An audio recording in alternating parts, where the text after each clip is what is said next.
Oke. Baik, selamat siang Pak. Selamat siang, anak-anak. Baik, bagaimana kabar Bapak pada hari ini? Ya, puji Tuhan, baik-baik, sehat. Nah, baik. Sebelumnya perkenalkan kami siswa-siswi SMAK Santo Fransiskus Assisi. Pada hari ini kami ingin melakukan wawancara terkait profesi Bapak saat ini. Sebelumnya kami persilakan Bapak untuk memperkenalkan diri Bapak. Ya, puji Tuhan, nama Bapak Pendeta Dani Ranti dan dipercayakan penggembalaan di Gereja Kristen Maranatha Indonesia, Jemaat Philadelphia, Samarinda. Ya. Oke, baik Pak. Selanjutnya yang kami tahu Bapak adalah seorang pendeta. Kami ingin menanyakan tentang profesi Bapak. Saya persilakan untuk teman saya. Pertanyaan yang pertama, apa motivasi Bapak untuk menjadi seorang pendeta? Putus-putus deh. Maaf, saya ulangi pertanyaannya. Apa motivasi Bapak menjadi seorang pendeta? Menjadi seorang pendeta sebenarnya dari awal tidak ada keinginan menjadi seorang pendeta, karena waktu itu banyak panggilan untuk sekolah, namun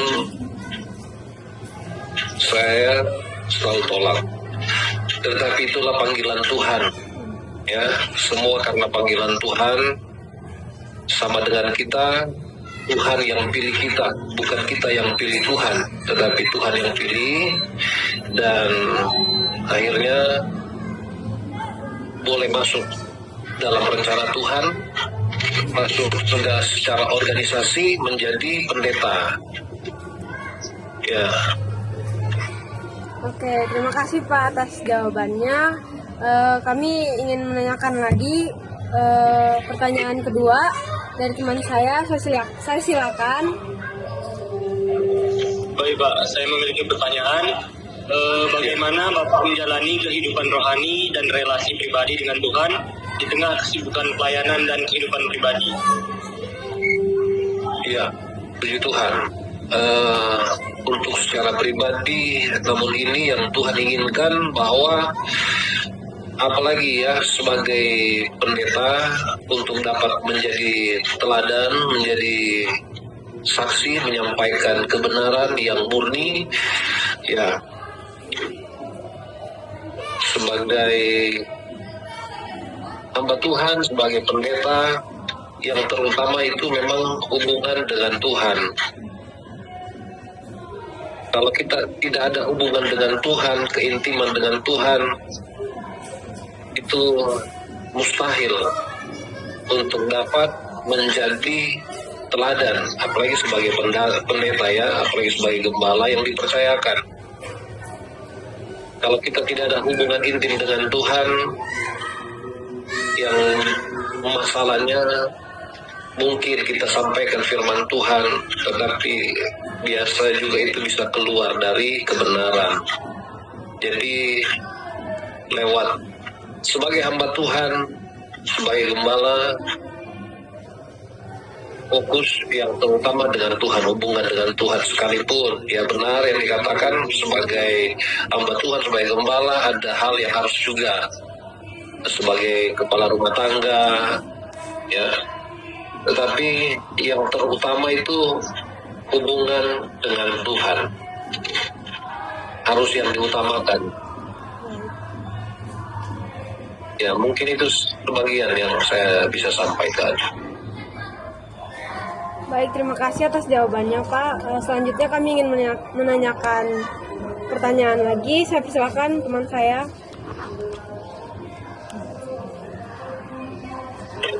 Bapak, saya lanjut untuk bertanya.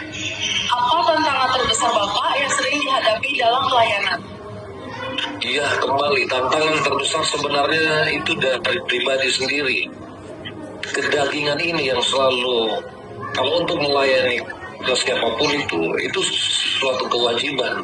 Karena firman Tuhan katakan di dalam Lukas pasal 16, jadikan semua bangsa muridku. Nah, tetapi yang membuat tantangan terbesar itu sebenarnya dari pribadi, daging kita. Ya, karena tahulah daging kita ini masih mau yang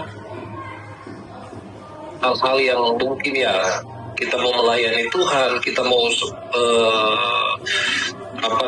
menyampaikan firman Tuhan bagaimanapun, ya daging ini selalu yang menjadi hambatan. Hambatan terbesar itu sebenarnya itu daging kita, pribadi kita.